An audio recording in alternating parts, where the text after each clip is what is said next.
Hello, I'm Donald Leggett and welcome to Share Views, brought to you by the financial website London South East.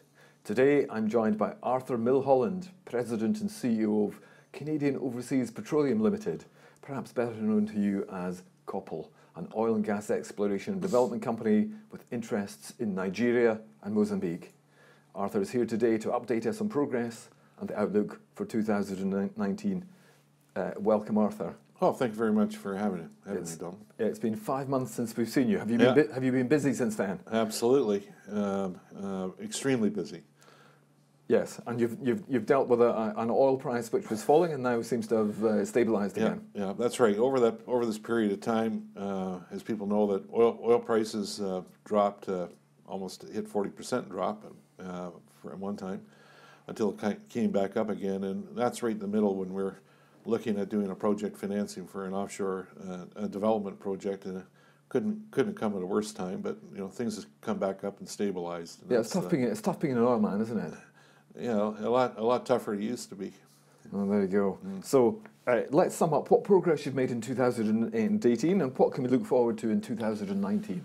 Well, I think the key takeaway, what we've done in 2018, is that we put together a well-engineered, comprehensive program to essentially initiate the development of what we believe is a very substantial offshore oil accumulation offshore Nigeria in 150 feet of water average, and we've presented it to the government, which is the first step. It could be, as it's a production sharing contract.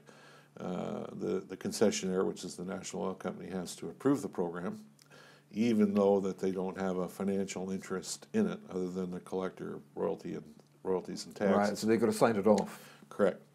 And as well, they have to approve the contracts from service providers and such to essentially assure themselves that things aren't being overpriced, because there's a cost recovery aspect to the contract. And so, for example, in the old days when these contracts were done, the contractor would inflate the cost of services through intercompany billing, let's just say, and then and charge that to the account. And effectively, that was how they would increase their return on their capital, like through the cost over recovery. So governments are wise. And that doesn't happen anymore? No, because they know what market rates are for things like drilling rigs and oil field services. And is Nigeria a more benign regime than it has been, or is it still difficult, but just difficult in a different way? I don't. I think a lot of the difficulties are more around legends, urban legends and things. There are certainly, in the past, there was a lot of corruption involved in these things. And from our, we haven't seen any of that. That's good. So I think and that's what they're advertising to the world, that they've cleaned house some years ago, as a matter of public policy. But nevertheless, it's Africa. The oil price has been falling, right, and has now stabilised. Yeah. So what's been going on in those last 5 months? How are you getting on with the service provider agreement, for example? That's a biggie, because the service provider is going to give you financing and all services, the back-end services. Exactly. So a big player. Yeah. So given the nature of this, and what our concept is to do what I did at a previous company called Oil&Gas here in the North Sea, where we took, in some respects, very similar. We knew there was oil there. In the case of this project, there's a lot more there, where we could fast track a development, and essentially that benefits we'll call all the stakeholders, including the owner of the resource, which is the public rent, which is the state, is because it provides taxes and royalties faster than normal. But back then, the equity markets were on fire, and from 2004 to 2008, and as were the debt markets globally. But today, the equity markets aren't on fire, and nor are the commercial bank global debt markets that you would have attracted back at 15 years ago. So way around that is that due to the price of oil collapse in 2014 and 15, the offshore oil industry service business hasn't really recovered, and because investment's been going to the shale basins in the United States, and so there is the offshore service provider is facing, either in the case of drilling rigs, having to scrap them, either if they're new rigs, because there's a certain cost to have them, keep them, as well if you don't use them, they just sit and corrode, which costs you money to get them back up and running again. As well as everything from there to supply boat operators. So their desire is to get their equipment working and keep people. And one way to do that is to say we'll provide services and as well as financing, right, along with it. So in other words, you can call it a deferred payment or whatever, and then you work a commercial arrangement around that to give them a return on their capital. And they've got deep enough pockets that they can do this. Exactly. And the arrangements of how it all works. So initially we started off with one group, and then that evolved into 2 and then 3. And one of 2 of them are global groups in nature. Now to do this, they have to look at the project and understand it, and by their nature they have engineers and geoscientists working for them, and so they take the project apart because they want to know what the risks are, and so that process takes some time, and it involved a lot of work with our own technical people, and we've got a very good technical staff. We don't utilize third-party contractors to do that work. It's all done internally. And essentially to review and audit our concept, our the work that's behind it, and how we can execute it. And you've done that with 3 people. Absolutely. And so then what follows on that is to say what's the commercial arrangement when they say, okay, well, we're interested, or how much are we interested? Now, one of the reasons why we did a transaction with Trafigura and Mauritius Commercial Bank was that the initial group we talked to were more on the front end of the project rather than the back end. And as I like to say, there's an awful lot of plumbing that has to go on in these things. And it has to be done efficiently and quickly. So the question being is, if you're going to someone on the front end, is how do we get paid? Well, you get paid from how does the oil, the produced oil.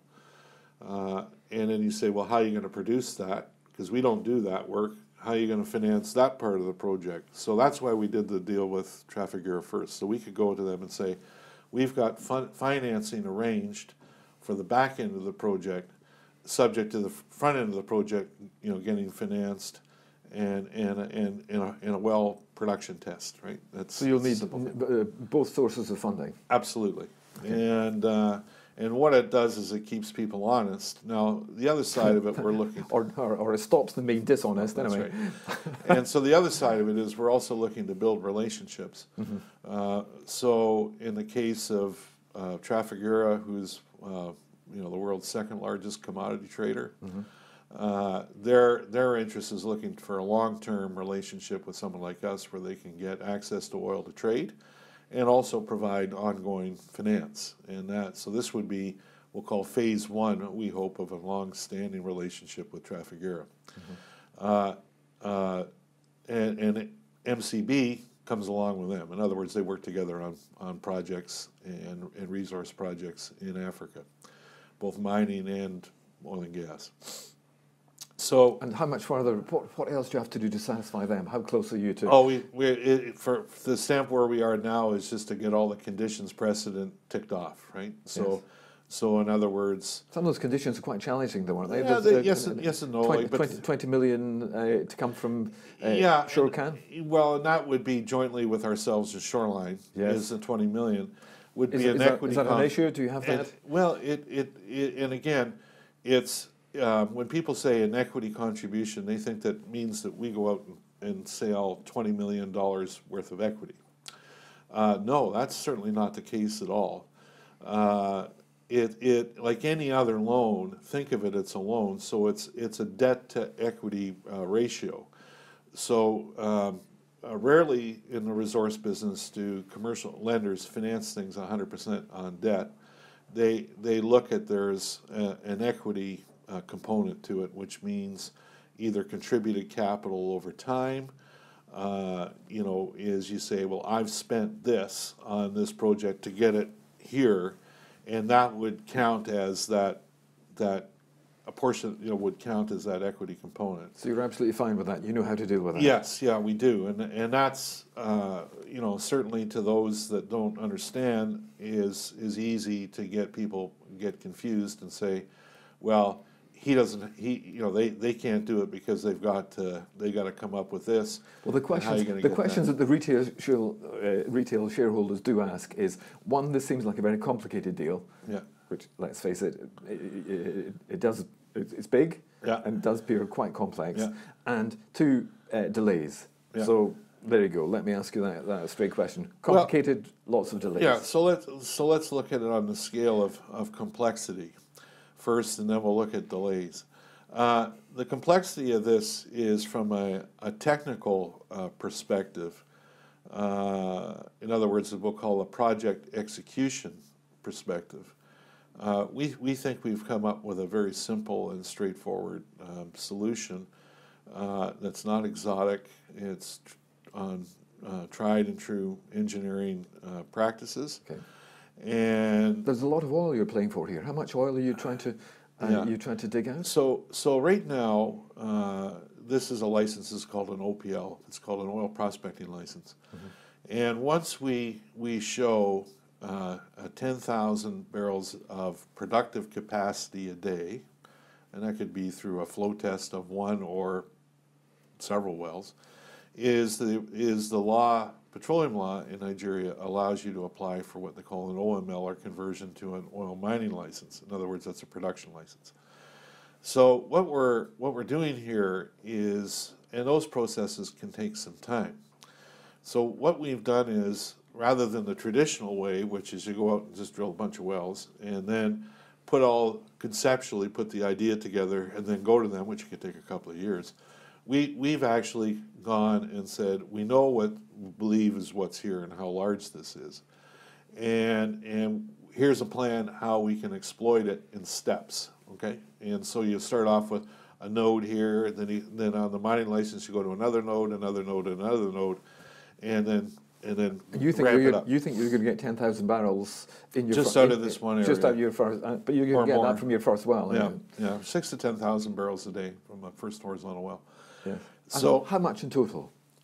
Well, if we drill sort of 3 to 4 wells, right now the 3 is our minimum, 4 would be initially our maximum. Mm-hmm. You know, and we would look at production rates in the order of 6,000 barrels a day per well, up to 10. So we could say at a minimum we're kind of looking for a project that would deliver around 18,000 barrels a day to start. Mm-hmm. And there's not, you know, based on 3 wells at 6,000 barrels a day. There's nothing wrong with that. In fact, it's quite substantial. Mm-hmm. To give an idea, but it could be better, is absolutely. What I think you're saying. Yeah, this is a big structure, as we call it, and I mean it's large, and it's sat there for a number of years. The last activity on it was in 2001. So in other words, with very primitive 3D seismic. Where today there's a new survey over this, which is state of the art. The understanding of it is a lot more than it ever has been, and in this area, and if you look at other similar structures in Nigeria offshore, this one is very similar to the big ones. Now. You know, you can look and say, well, how come it hasn't been exploited to date? Well, there's lots of reasons around that. But that's how things are, though. But primarily the focus has been onshore in the Delta. But the good news is you're the lucky guys, and you've got the opportunity. That's right. And we found this, and we went after it quite We just didn't stumble on it on the road. There was a reason why we went after it, and because of what's here. You were telling me before the interview that you looked at 30 different opportunities. Yeah, offshore. Offshore Nigeria? Offshore of Nigeria, but from there to Cameroon to Gabon, West Africa. So there's a reason that you've landed on this one, because it's the 31st and it's number one out of 31. There's an old adage in the oil business: there's no better place to go look for oil than where it's already been found. And the deal is, the last time any drilling occurred on this license, oil prices were around $15 to $19 a barrel in the early 2000s. The block was relinquished. Okay. It wasn't handed out. ESAR signed a production sharing contract in 2008. So in those high times when oil prices hit $100 plus a barrel, there was no activity on this at all. So let me just ask you: is there anything that keeps you awake at night? What are the last elements in the jigsaw puzzle which need to be put into place? And that goes to the answer that the other question you answered is the projects, on the complexity of the project. Yeah.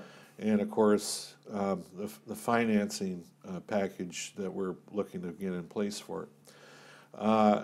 I wouldn't say it keeps me awake at night or makes me anxious, but at the same time, it's the financing package and yeah, all the elements of it. Yeah, we're well past the technical evaluation stage on this, and the next step is to say, we've got a couple of years to get this work done. I certainly don't want our objective, and I can speak for my partners at Shoreline, is to get this done as quickly as we can, because it's the next step is what we're after, is the conversion to the mining license. And at the same time, we don't want to give things away, so we have to be astute on our financial discussions with partners.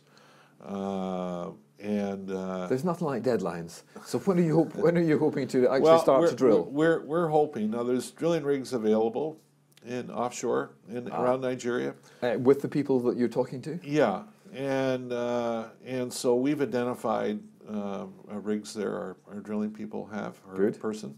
Very encouraging. And so the equipment is there now.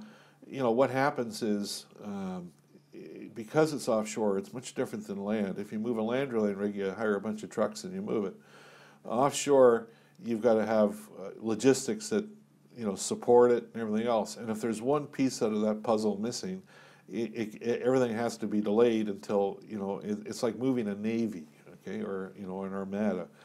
Now, that being said, is that there is equipment there, and it's not all being utilized, and so we feel fairly confident that once we feel that we can get to the point of signing a services contract, that things can be put in place quite quickly. Things can be expedited quite quickly. Yeah, absolutely. You just got to get that through the last few details so on, I think, on the contract. The end of Q2 or beginning of Q3 is an aggressive timeline, but I also know that if it slips a month here or there, it's not a big deal. I think the critical thing is to say, have we got the services and financing package together? The more important thing is to get the package together. Correct. Less important that it slips a month or two. That's what drives it all.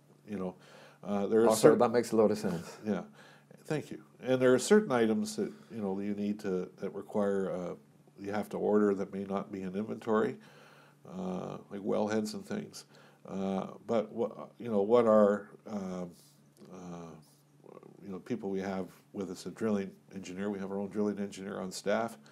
And so why would my final question to you? Why would investors invest in COPL? Why? What's your investment case? Yeah, our investment case is this. We're not out. This is not doing any we'll call wild exploration. Looking for a hard roll of the dice. You're not wildcatting. No, but for large reserves, what we have here is an asset. Would you describe this one as an appraisal well? Yeah. Well, yes, absolutely. And what we're after is an appraisal project, early stage development project, on a project that could well have in the long term, and we can't call them reserves now, but it appears that it has substantial reserves. It could be, well, in the case of, if you want to look at a number, when we were in offshore Liberia with ExxonMobil, this project could have larger reserves associated with it than were in that exploratory project. And those reserves are?